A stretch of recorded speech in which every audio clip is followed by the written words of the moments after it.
Bismillahirrahmanirrahim. Assalamualaikum warahmatullahi wabarakatuh. Sebagaimana sudah kita bicarakan pada pekan lalu bahwa Khalifah Abu Bakar As-Siddiq melalui komunikasi pembicaraan dengan sahabat-sahabat seniornya dari Muhajirin dan Ansor, kemudian memilih Umar bin Khattab untuk menjadi khalifah penerusnya. Yang ditulis pesan beliau, pernyataan beliau ditulis oleh Utsman bin Affan. Kemudian Utsman bin Affan menyampaikan kepada kaum muslimin di Masjid Nabawi ketika itu. Kita ketahui bahwa dari masyarakat kaum muslimin tidak ada yang berbeda pendapat ketika Khalifah Abu Bakar As-Siddiq memilih dan menetapkan Sayyidina Umar bin Khattab sebagai khalifah. Tidak ada yang berbeda pendapat, hanya pertanyaan dan pernyataan. Ya, ada sahabat yang menyatakan, bagaimana kita ketahui bahwa Umar bin Khattab itu mempunyai perangai yang keras. Tapi kemudian dikatakan oleh Abdurrahman bin Auf dan sahabat yang lain, ketahuilah bahwa apa yang disembunyikan, sifat yang tidak diungkapkan oleh Umar bin Khattab itu lebih baik daripada yang dinyatakan dengan penampilan yang keras dari Umar bin Khattab itu. Ternyata sifat yang tidak diungkapkan, sifat yang disembunyikan oleh Umar bin Khattab itu jauh lebih baik.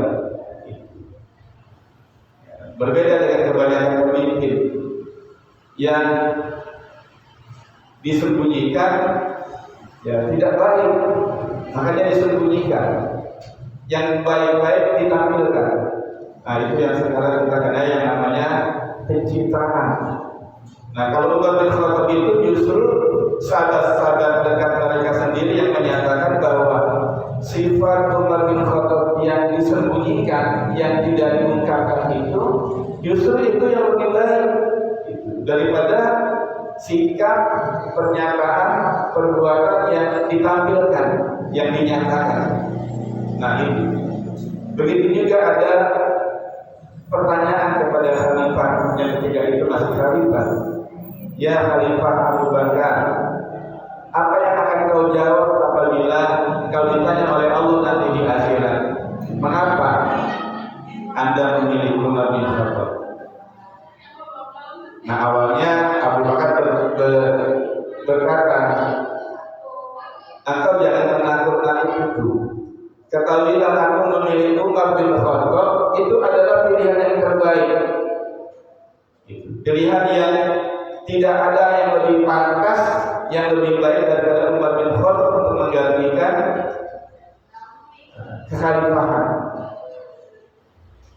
Nah, itu pernyataan Sayyidina Abu Bakar ketika ada pertanyaan seperti itu. Nah, hanya seperti itu yang berkembang, yang berbicara tentang Umar bin Khattab. Yang kemarin kita sudah bicarakan, karena kita ingin mengenal Umar bin Khattab sebagai khalifah, kita mengenal dulu latar belakang beliau. Kemarin sudah kita bicarakan, nasab Umar bin Khattab, kemudian posisinya di masyarakat Quraisy, kemudian sikap kerasnya ketika sebelum masuk Islam terhadap kaum muslimin. Dia memiliki sikap yang keras memang terhadap kaum muslimin. Sebagian itu merasakan kekerasan dari sikap Umar bin Khattab ketika dia masih menjadi orang musyrik. Walaupun levelnya masih di bawah Abu Lahab, pemimpin Quraisy yang begitu besar kebenciannya, tapi ternyata pada diri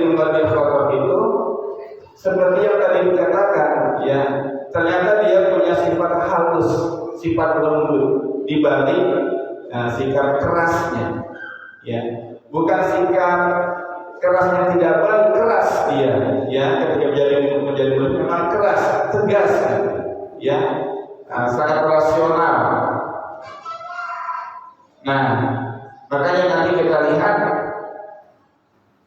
ada kecenderungan Umar bin Khattab rupanya yang punya potensi baik, yang kemudian memang itu sebelumnya juga sudah dilihat oleh Rasulullah. Makanya Rasulullah itu berdoa kepada Allah, Allahumma a'izzal Islam, ya, antara Abu Jahal dengan Umar bin Khattab. Ya Allah, muliakanlah Islam, ya, di antaranya dari dua orang Umarain, itu Amr bin Hisam, yaitu Abu Jahal, atau Umar bin Khattab. Kemudian Allah memilihnya Umar bin Khattab. Nah, kita lihat kemudian kecenderungan sifat baik dari Umar bin Khattab, walaupun dia ketika itu menjadi seorang muslim. Gitu. Yang pertama, dia sebenarnya itu kagum, ya, dengan ketangguhan, kesabaran kaum muslimin ketika itu. Bagaimana tuh kaum muslimin yang masih jumlahnya sedikit, ya, antara 50-60 orang, laki perempuan, itu begitu tangguh menghadapi sikap keras orang-orang Quraisy, ya, sebagai komunitas yang masih sangat sedikit di kalangan orang-orang Quraisy yang demikian kasar kepadanya. Itu Umar bin Khattab kagum, ya, sangat kagum kepada ketangguhan kaum muslimin itu. Nah, ini sudah menjadi dakwah yang kuat itu. Sikap sebagai muslim itu, ya, sudah menjadi, ya, nilai dakwah yang sangat kuat, sehingga Umar bin Khattab itu kagum dengan ketangguhan kaum muslimin ketika itu, yang begitu keras disikapi oleh orang-orang Quraisy, ya, termasuk kalau Umar bin Khattab sendiri diam-diam rupanya Umar bin Khattab itu kagum. Makanya suatu ketika kaum muslimin sebagian itu mau hijrah, ya, ke Habasyah, Umar bin Khattab mengikuti, memperhatikan, sampai kepada seorang ummahat ditanya, ibu mau kemana? Kata ibu itu, aku mau hijrah ke bumi Allah. Aku tidak tahan, ya, disikapi dengan keras, termasuk dengan orang seperti engkau, ya Umar. Nah, kemudian Umar bin Khattab itu berkata kepada ibu itu, mudah-mudahan ibu dibersamai oleh Allah Subhanahu wa Ta'ala. Mudah-mudahan ibu yang ditemani oleh Allah Subhanahu wa Ta'ala. Nah, ibu itu kaget, ya, baru dia dengar Umar berkata selembut itu dan bersikap positif. Sampai kemudian ketika dia bertemu dengan kaum muslimin yang lain yang sama-sama mau hijrah ke Habasyah, tadi engkau berbicara dengan Umar yang kasar itu. Apa yang dikatakan? Aku terkejut dengan sikap lembut Umarnya itu. Berarti kamu menginginkan Umar bin Khattab masuk Islam, ya? Benar, kata ibu itu. Kata lelaki sahabat itu, kalau himar atau ontanya Umar sudah masuk Islam, baru Umar masuk Islam.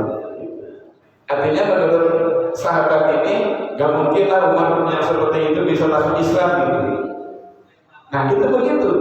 Karena banyak orang itu melihat Umar bin Khattab hanya dari sisi penampilannya yang keras, yang memang dia sejak kecil itu dididik oleh orang tuanya dengan keras, bertarung dan sebagainya. Makanya Umar bin Khattab itu petarung, gitu. Dia petarung dia ditakuti, termasuk tidak ditakuti.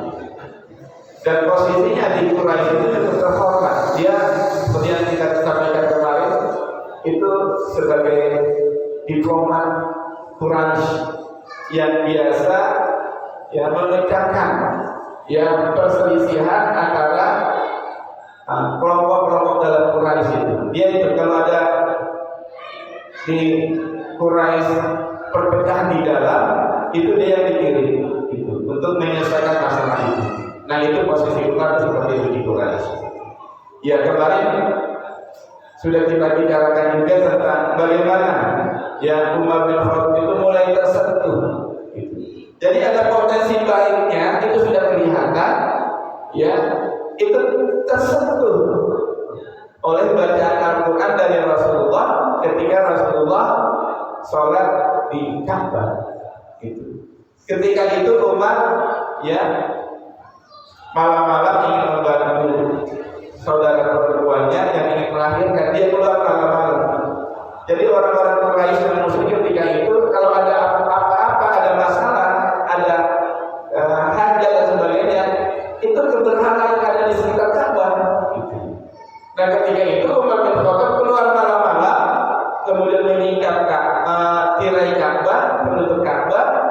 Ternyata di sana sudah ada Rasulullah, sedang sholat, sedang membaca surat Al-Haqqah. Nah dia diam-diam itu mendengarkan. Nah dia mendengarkan dengan kagum. Itu. Ya, dia mendengarkan dengan kagum. Bahasa Al-Quran yang indah, suara bacaan yang dibaca oleh Rasulullah, itu mulai tersentuh dia. Itu dengan keislaman, dengan nilai-nilai Quran sudah masuk sebenarnya ketika itu.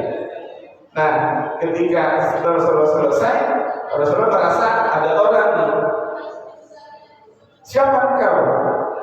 Dia Umar. Kemudian langsung pergi. Gitu. Nah, itu yang pertama itu, sentuhan yang pertama. Sentuhan yang kedua, satu siang ya Umar itu ya keluar ya dengan pedang yang terhunus gitu, sudah gergetan banget nih, dia gerah benar karena dia selalu mendengar dari orang-orang Quraisy bahwa Rasulullah itu yang dikenal Muhammad ketika itu dianggap memecah belah Quraisy, menghina sembah-sembah orang Quraisy, ya menjelek-jelekan harapan-harapan orang Quraisy terhadap agamanya. Itu si Muhammad yang melakukan hal itu. Nah itu agama Umar. Jadi Umar itu terpengaruh dengan Islamofobia. Ya, bagaimana masyarakat yang menjelek-jelekan Rasulullah yang disebut sebagai pemecah belah, penyihir dan sebagainya, itu terpengaruh. Nah itu diantara pengaruh Islamofobia. Jadi Umar bin Khattab terpengaruh dengan Islamofobia ada di masyarakat ketika itu. Sehingga gerak sekali dia keluar, ada sebetulnya sudah tersentuh ya, gitu. Tapi ya tertutupi lagi dengan pergaulan dia dengan sama Quraisy itu. Nah satu ketika dia keluar dengan pedang, yang benar-benar dia ingin membunuh Muhammad katanya. Maka ketika di tengah jalan dia bertemu dengan Nu'aim. Itu siapa Nu'aim ini? Dia seorang sahabat yang sudah Muslim, tapi menyembunyikan keislamannya. Nah itu jadi banyak tuh. Kalau Muslimin memang ya dia bukan tidak berani, dia mendapat misi gitu, dari Rasulullah untuk menyembunyikan keislamannya agar dia bisa leluasa bergaul di kalangan Quraisy. Gitu. Nah ketika Umar keluar itu betul berpapasan dengan Nu'aim. Mau kemana kau ya Umar? Aku ingin membunuh si Muhammad. Nah ini kaget kan sahabat ini. Sahabat ini tidak akan membiarkan ya Umar begitu saja mau menyampaikan. Dia berpikir nih gimana cara menghalangi Umar bin Khattab ini. Gitu. Bagaimana untuk menggagalkan ya, upaya Umar bin Khattab ini. Makanya Nu'aim ini menyatakan, ya apakah kau tidak takut ya dengan Bani Hashim, dengan Bani Zuhra yang akan membela Muhammad itu? Gitu. Rupanya kau sudah keluar dari agamamu ya, gitu. Sudah dari orang-orang Muslim.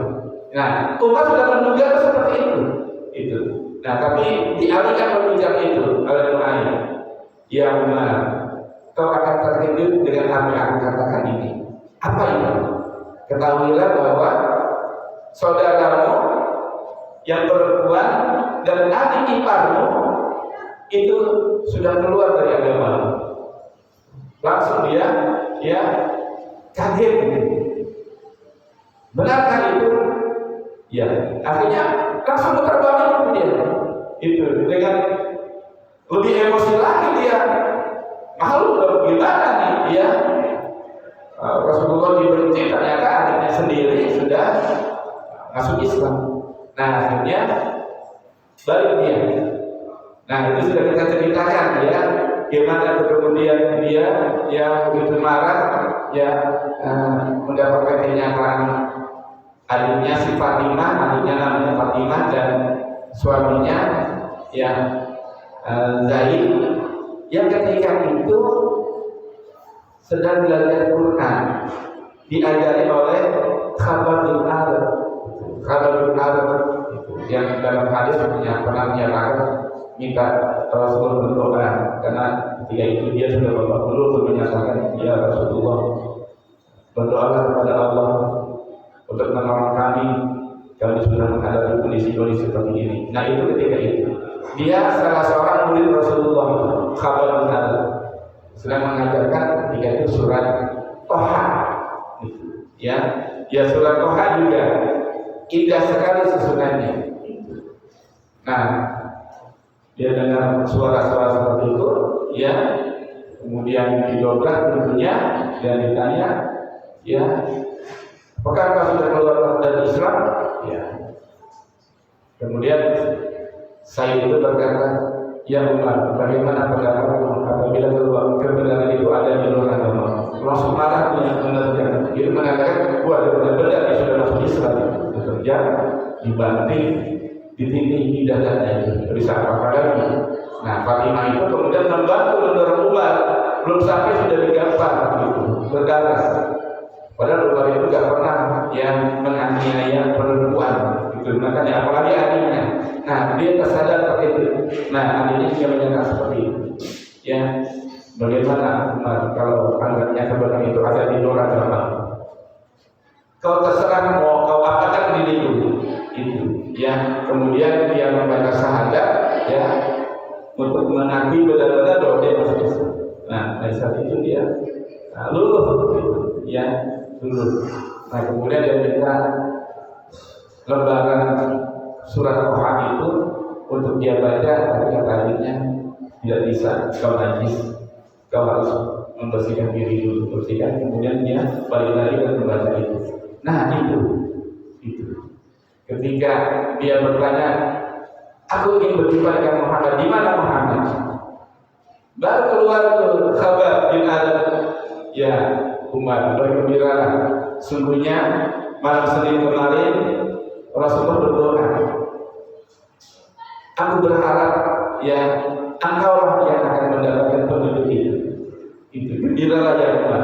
Nah mulai dari dia, tapi dia belum nyatakan Islam ketika itu, dia ingin bersyahadat di hadapan Rasulullah. Nah kemudian dia ditunjuki bahwa Rasulullah itu berada di kaki bukit Syafa. Ya di Syafa, kenapa? Itu tempat yang tersembunyi. Di situ Rasulullah itu berkumpul. Jadi ada pertemuan bulanan, ya berkumpul dengan sahabat-sahabat. Biasanya kelompok di sana, kelompok di sana, kelompok di sana. Nah ketika itu berkumpul. Nah di sana itu ada Hamzah sudah masuk Islam 3 hari sebelumnya. Umar datang, langsung diketahui oleh sahabat pada gantungan ribut. Karena takut sama Umar. Ada apa? Itu Umar datang. Nah, Hamzah ya akan menghadapi. Kalau dia bermaksud baik, dia akan masuk Islam. Kalau dia bermaksud selain itu, kita akan mudah membunuhnya. Aku akan membunuh dia dengan pedang yang dipegang. Itu Hamzah itu modelnya. Aku akan bunuh dia. Jadi Hamzah sama Tufail itu yang jagoan, gitu, yang siap menghadapi Umar. Nah, didekatkan oleh Rasulullah, dia masuk. Nah, maka dibawakan oleh Hamzah, dipegang tangannya, yang satu kali dipegang tangan yang satu, ada Rasulullah. Itu Rasulullah. Ya Umar, apakah kau akan begini terus? Itu. Nah, kemudian Rasulullah menawarkan masuk Islam. Nah, dia bersyahadat. Nah ketika dia bersyahadat itu yang ada di rumah Arqam bin Abi Arqam itu bertakbir dengan sangat kerasnya, gitu. Suara itu sampai ke Ka'bah, gitu, ya, bergetar suaranya karena begitu senangnya itu para sahabat melihat Umar bin Khattab masuk Islam, gitu. Nah kemudian ya berkumpullah mereka, Rasulullah menyampaikan sesuatu, kemudian baru kita masuk nih kelanjutan untuk malam ini. Pertama kali Umar bin Khattab mendapatkan gelar dari Rasulullah Al-Faruq, gitu. Yang Al-Furqan, ya, Al-Furqan yang membedakan antara hak dengan yang batil, ya, antara kebenaran dengan kebatilan, gitu. Nah setelah Rasulullah berbicara di hadapan para sahabatnya itu, nah ini kita berbicara bagaimana Umar bin Khattab itu bisa mendapat gelarnya langsung dari Rasulullah Al-Faruq. Jadi ketika itu Umar bin Khattab berkata, ya Rasulullah, apakah kita bersembunyi seperti ini terus? Gitu. Apakah kita bersembunyi begini terus sebagai Muslim? Bukankah kita berada dalam kebenaran, baik dalam keadaan hidup atau mati? Kata Rasulullah, benar ya Umar, kita berada dalam kebenaran, baik ketika hidup atau kita mati. Orang yang sudah menyatakan bersyahadat itu kita selalu berada dalam kebenaran, hidup dan mati. Kalau begitu, mengapa kita bersembunyi seperti ini? Gitu. Bagaimana? Ya, kalau kita yakin bahwa kita berada dalam kebenaran dalam hidup dan mati, kenapa kita masih harus bersembunyi itu? Padahal ketika itu Rasulullah punya kebijakan untuk menghindari sahabatnya dari tekanan ancaman penindasan yang lebih keras ketika itu. Jadi Rasulullah sebenarnya sudah tahap terang-terangan berdakwah, tapi ketika ya ancaman begitu keras, ya seorang pemimpin dakwah harus merendahkan, menjaga ya umat Islam itu untuk menghindari dari hal-hal yang belum sanggup dihadapi, gitu. Karena begitu keras, jangankan para sahabat ketika itu, Rasulullah sendiri sudah menghadapi ya penyiksaan, intimidasi, ancaman pembunuhan yang langsung, seperti yang sudah kita bicarakan kemarin. Nah, Rasulullah berpikir kalau begitu, baiklah jika lanjutkan lagi alatnya itu dakwah, mari kita keluar. Kata Umar, mari kita keluar.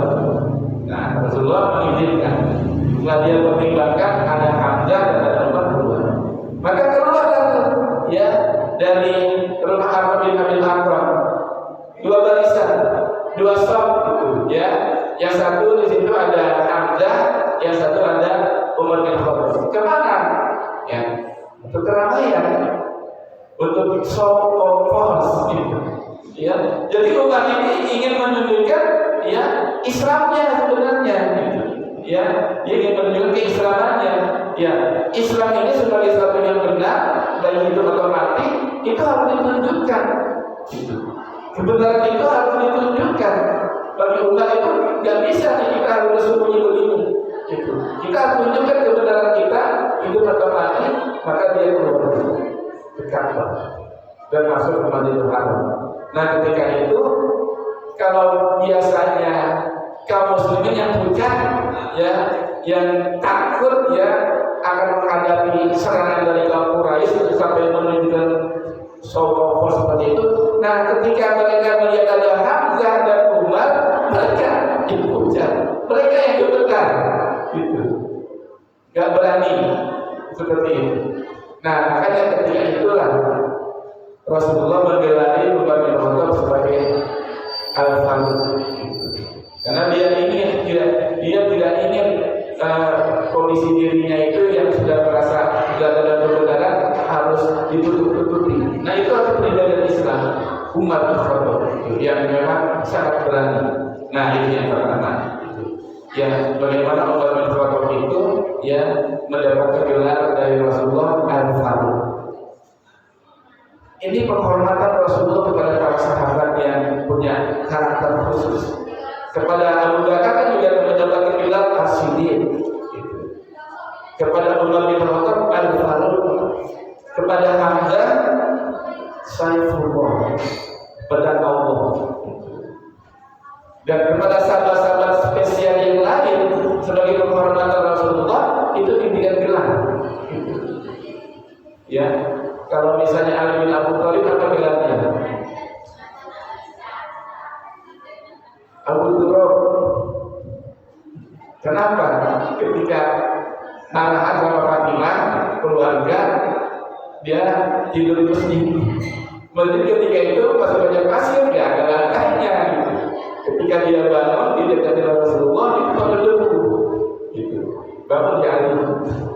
Perlu dengan Tuhan, kalau apa tidur di sini di rumah bersih ya, kenapa tidur di masjid yang kotor begini, menurut pasir debu.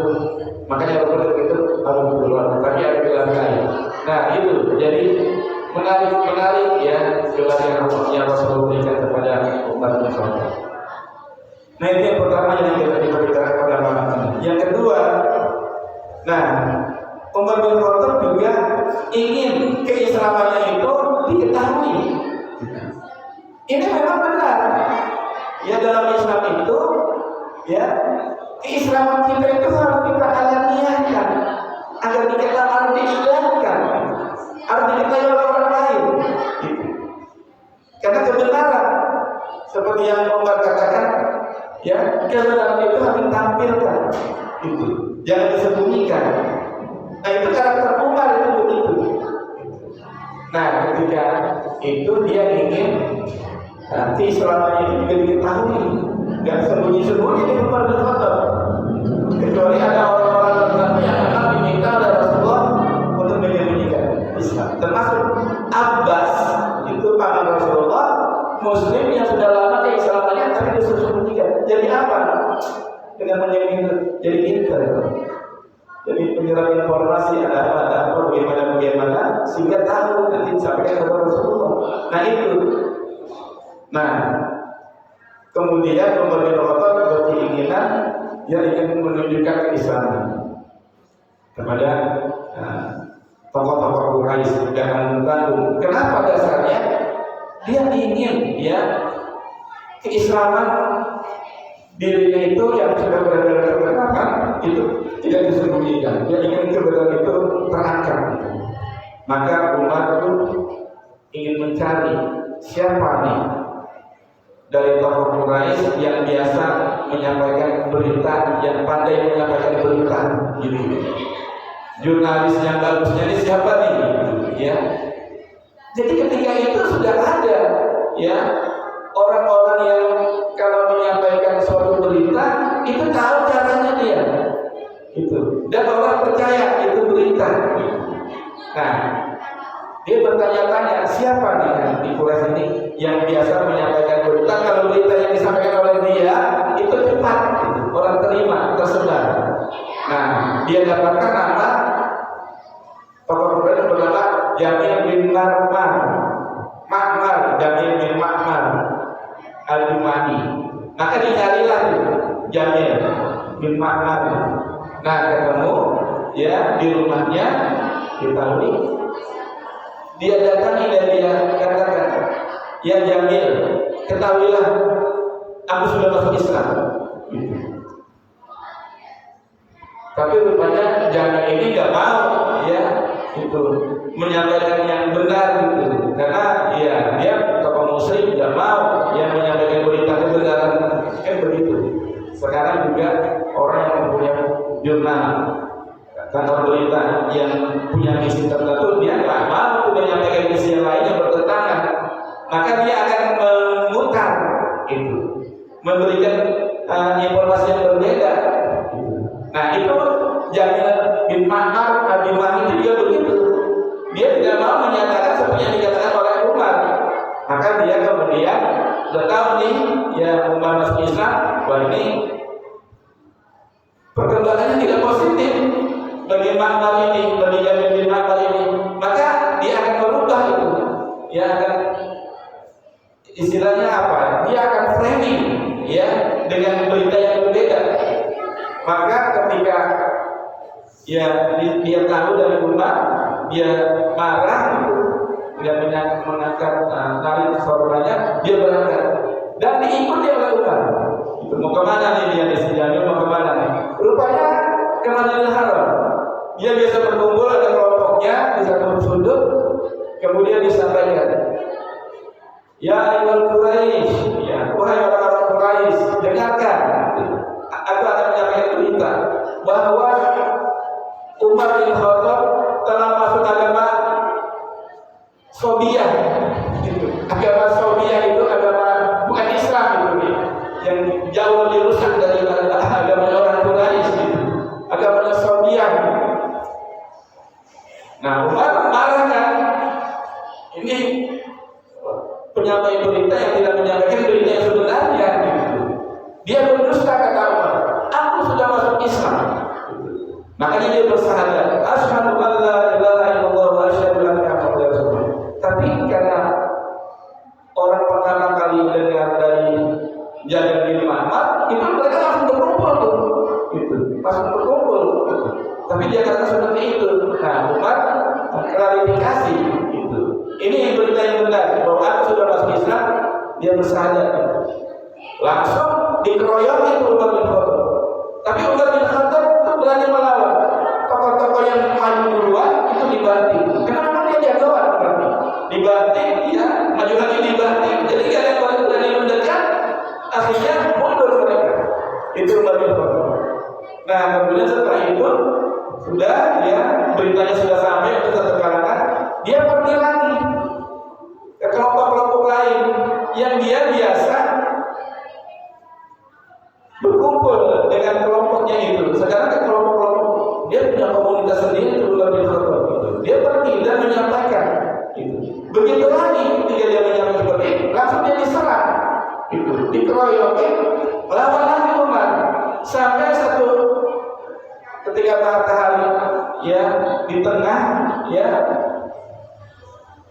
dia sudah nggak sanggup lagi, lemes gitu, menghadapi beberapa banyak orang yang dia banting dan dia dibanting, kemudian dia ditindih itu udah gak bergerak lagi. Kata Umar bin Khattab, terserah kau akan melakukan terhadapku apa saja. Kalau aku sudah berjumlah 300 orang, kita akan ya berhadapan-hadapan. Kami yang akan menang atau kalian akan menang. Itu sudah pasrah Umar bin Khattab, sudah nggak bisa melawan lagi, sudah ditindih, sudah dikeroyok. Nah, suatu ketika datang orang, ya datang tokoh Quraisy ya berbaju sutra keren. Ada apa kalian? Ini Umar bin Khattab setelah masuk agama Sobiyah. Agama Sobiyah itu agama yang bukan Islam, bukan Kristen, agama yang sama ya, sudah tidak Muslim.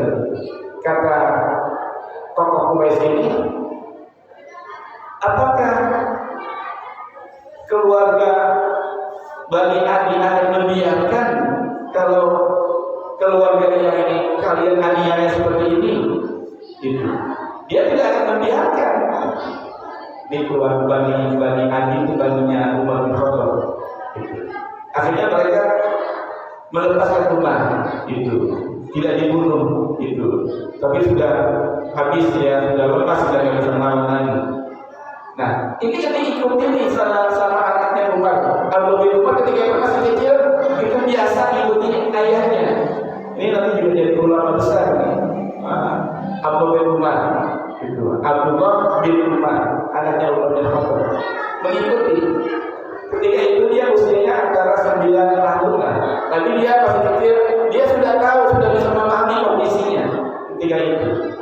Nah, makanya ketika di Madinah, anaknya Umar ini, Abdullah bin Umar, nanya, wahai ayah, aku ingat ketika engkau ya dikeroyok habis-habisan, ya kemudian ada orang-orang yang membela, ya berwibawa dengan baju sutra, itu siapa sih?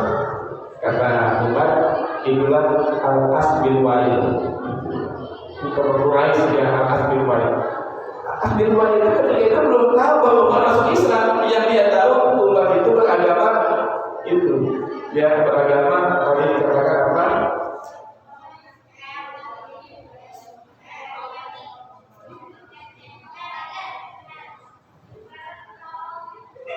Sobiah itu, ya agama Sobiah.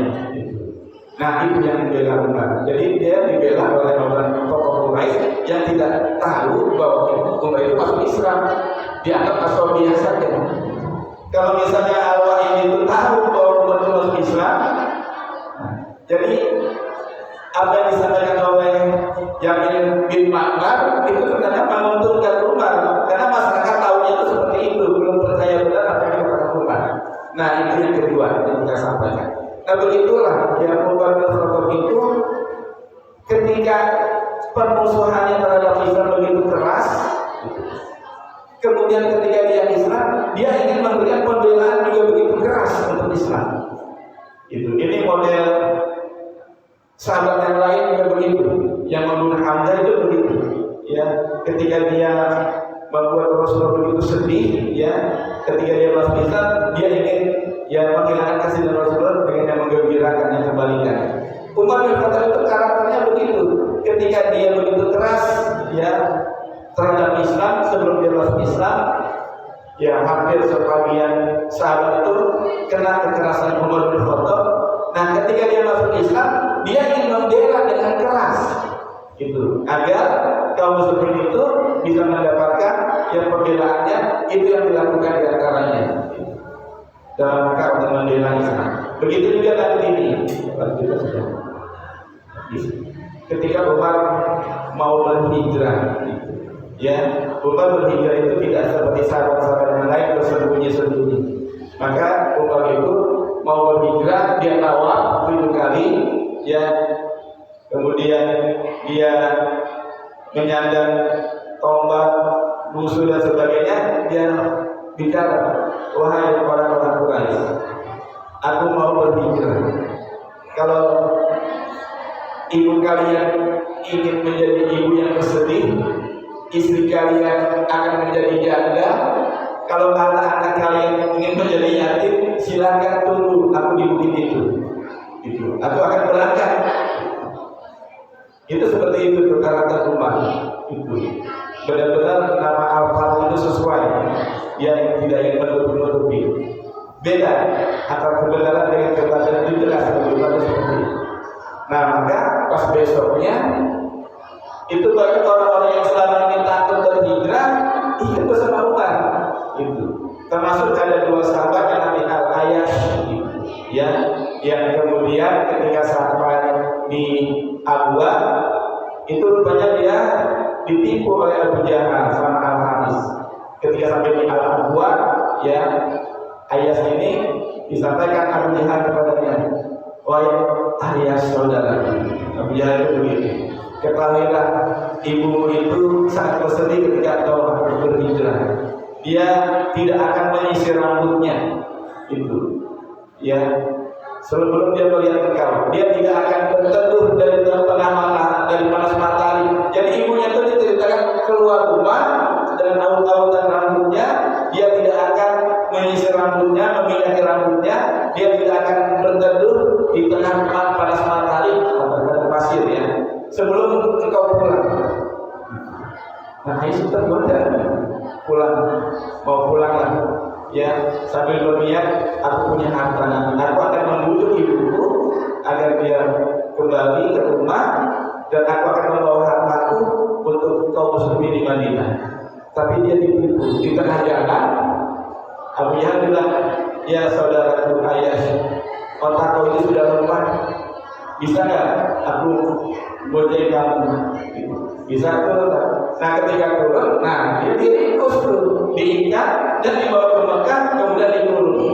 Dikatakan oleh Abu Jahal, wahai orang-orang Quraisy, beginilah caranya kalau kalian menangani orang bodoh di antara kamu. Akhirnya Ayyash sudah jadi hijrah, dia dikurung karena keislamannya. Nah seperti itu. Barakallahu li wa lakum fil Qur'anil azim wa nafa'ani wa iyyakum bima fihi min al-ayati wal dhikril hakim. Taqabbalallahu minni wa minkum tilawatan innahu hasanun alim. Allahumma shalli ala sayyidina Muhammad wa ala ali sayyidina Muhammad kama shallaita ala sayyidina Ibrahim wa ala ali sayyidina Ibrahim wa barik ala sayyidina Muhammad wa ala ali sayyidina Muhammad kama barakta ala sayyidina Ibrahim wa ala ali sayyidina Ibrahim fil alamin innaka Hamidum Majid. atina fid dunya hasanah wa fil akhirati hasanah wa qina adzabannar. Wa sallallahu ala sayyidina Muhammadin wa ala alihi washabihi wasallam. Walhamdulillahi rabbil alamin. Wa billahi taufiq wal hidayah. Wassalamu alaikum warahmatullahi wabarakatuh.